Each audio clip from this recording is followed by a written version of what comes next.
Hi guys, this is Marvin from shopsadapage.com, and today we're going to do an unboxing review of the Royal Kludge G87 mechanical keyboard from Banggood.com. I've got this for a while now and I know you've been waiting for this. I'm also very excited to share this review with you guys, so let's get into it.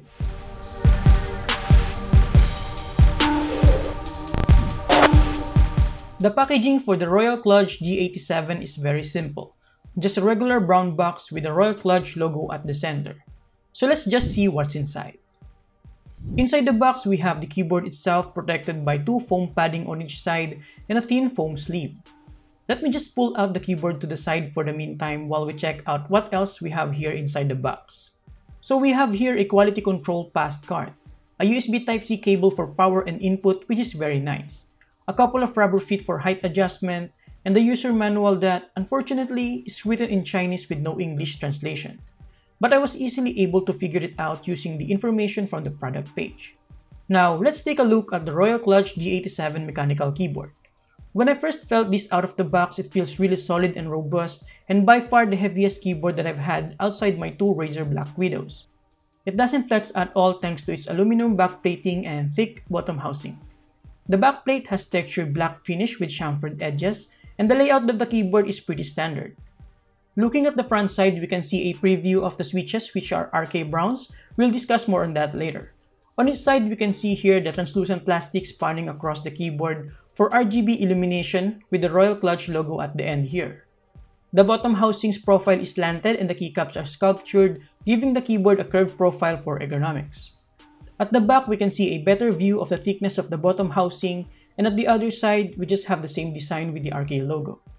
At the back of the keyboard, we have the switch for changing modes between wired and wireless connection through Bluetooth. We also have 4 rubber feet, 2 of which can be replaced with a taller one. And some cable routing channels right here that is very well appreciated feature. And of course, the USB Type-C port for charging and wired mode. Again, the build quality really feels premium for its price and I am really impressed with it. In terms of layout, it's pretty standard TKL layout, which means it doesn't have numpad, allowing you to save some desk space. The fonts used are not the typical gamery looking font, which I always prefer, with some additional legends such as the reset, connectivity, Bluetooth profiles, lighting presets, and the usual function legends at the top right here. We also have some legends for modifying lighting modes here and the RK logo. Now, this keyboard also being a wireless keyboard will allow it to be a portable device. But it's quite heavy at around 777 grams, so bear that in mind if you plan to bring this with you quite often. Moving on, let me turn on the keyboard so that we can discuss its features and the RGB lighting. Let's start by resetting the keyboard by pressing Fn plus escape for a few seconds.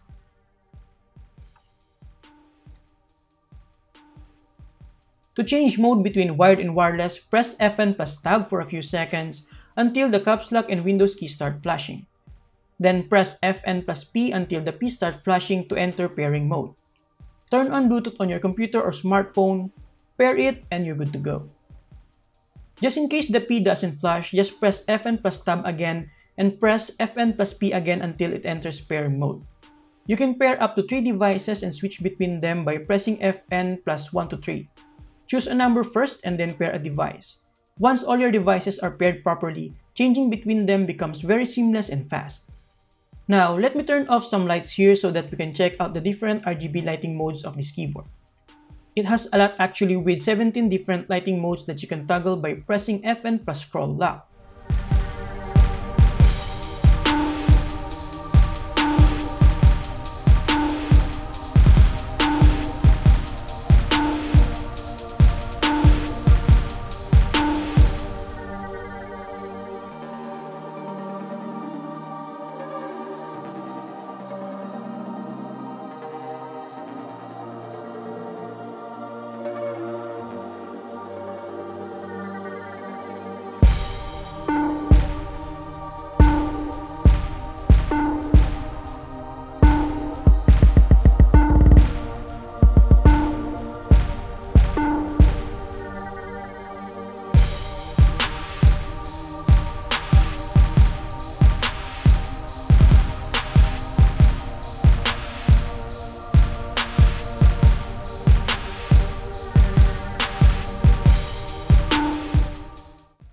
You can also change the brightness by pressing F and plus down or up arrow keys in 4 levels. And you can also change the speed by pressing F and plus right or left arrow keys. To change colors, just press F and plus pause and you can choose from 8 available single color options. Aside from that, you can also choose from 3 different custom lighting presets that you can change depending on your preference. You can record your own by pressing F and plus print screen until the caps lock and Windows keys start flashing. Choose the keys that you want to light up and press them multiple times to change colors.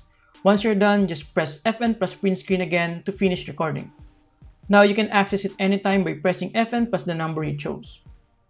You can also press F and plus Windows key to lock the Windows key and prevent start menu from popping out while gaming. And lastly, you can change the lighting modes on the side globe by pressing F and plus insert. We have color spectrum wave, 6 solid colors, off, and spectrum cycle. Now, let's take a closer look at the LEDs of this keyboard. The keys are individually backlit and is a true RGB LED, which means every LED on each switch is capable of producing colors outside the typical primary colors. And the transition between colors during animations are also very smooth. The only downside that I can see with this is that the backlighting is not as bright as my Aegis AK33. And that's because the LEDs on the RK switches are actually located at the bottom of the switch compared to the Zorro switches which are located at the top. Regardless, it's still decent, especially if the lights in the room are turned off. Speaking of RK switches, let's discuss about that. What we have here is the Royal Kludge's version of the brown switch. Brown switch is tactile, which means you will feel a slight tactile bump halfway through the key press to inform you that the key was activated. This is considered as a middle ground compared to the linear switches which don't have tactile nor clicky feedback on it, and the clicky and tactile blue switches and the like. So this is very good for both typing and gaming. Personally, the brown switch is my favorite because it is relatively silent while still providing you with a tactile bump. Now, comparing the RK brown switch to the original Cherry MX browns, the Cherry MX browns are lighter to actuate and feel smoother than the RK browns. I can't find any information about the actuation force of the RK browns, so I'm just basing this from my own observation. I tried reaching out to RK Gaming about the specs but they weren't able to assist me on time. Regardless, the RK brown switch is still pretty decent, and unless you're a keyboard enthusiast and quite sensitive to feel the difference, then this should be fine. Here's a quick sound test so that you can have an idea how the RK brown switch sound.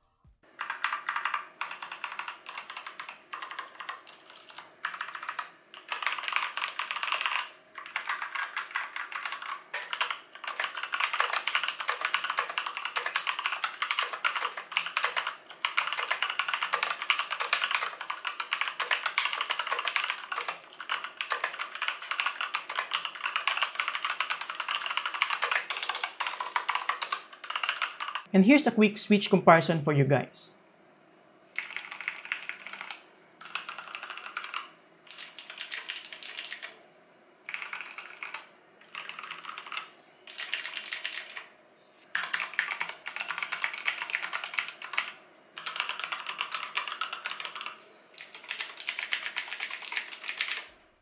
The keycaps, although made of ABS plastic, is double shot and quite solid with a thickness of around 1.5 mm.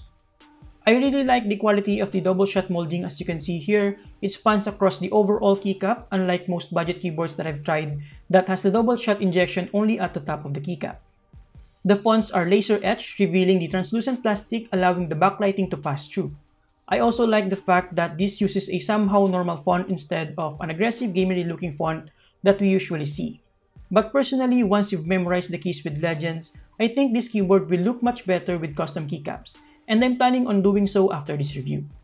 Now, let's talk more about the wired and wireless modes. It's worth noting that once you connect the keyboard via wired connection, even if you turn off the switch at the back, it will still be on Bluetooth mode. So you have to press F and plus tab to switch to wired connection and vice versa. In terms of battery, I can't find any information about the exact capacity, but it is rated up to 100 hours in Bluetooth mode. And for my testing, I was able to use it for about 2.5 days without turning off Bluetooth. The LED turned off on second day though, but continued to work until the battery died out. The FN key flashed when the battery is about to die, notifying me to charge the battery. While charging, the spacebar will light up red and will turn off once fully charged. It has power saving mode that works on both wired and wireless mode, which will auto turn off LED lighting after around 3 minutes. Bluetooth is still turned on though, and keyboard wakes up immediately with the press of a key. Now let's move on to the performance. When it comes to gaming, the Royal Clutch G87 did not disappoint. It features all key rollover, which means you can press all keys without conflicts. And as per my testing, I didn't encounter any issues with it. I tried pressing multiple keys at the same time and they all registered properly. I also didn't encounter any noticeable ghosting. This is good for gaming, especially games that you likely press multiple keys at the same time, like MOBA games such as Dota 2. The brown switch is also good for FPS games. Ideally, FPS gamers go for linear switch because you're always going to bottom out the keys anyways, and the tactile bump is not really necessary. But sometimes it's nice that you can press the key around the actuation point while waiting for the right moment to activate it, like performing strafe movements and the like. And when it comes to typing, I really love brown switches. It provides the tactile response without giving out too much noise. And if I have to guess, I think the actuation force of the RK Browns is around 50 to 55 grams. I'm not a keyboard expert, so I could be wrong. Regardless, typing with brown switches is really nice and I think I'm going to stick with it for a while. Now, this also being a wireless keyboard, there's pretty much zero latency. I tested this on both FPS games like CSGO and Battlefield, as well as MOBA games like Dota 2, and I didn't encounter any issues with it.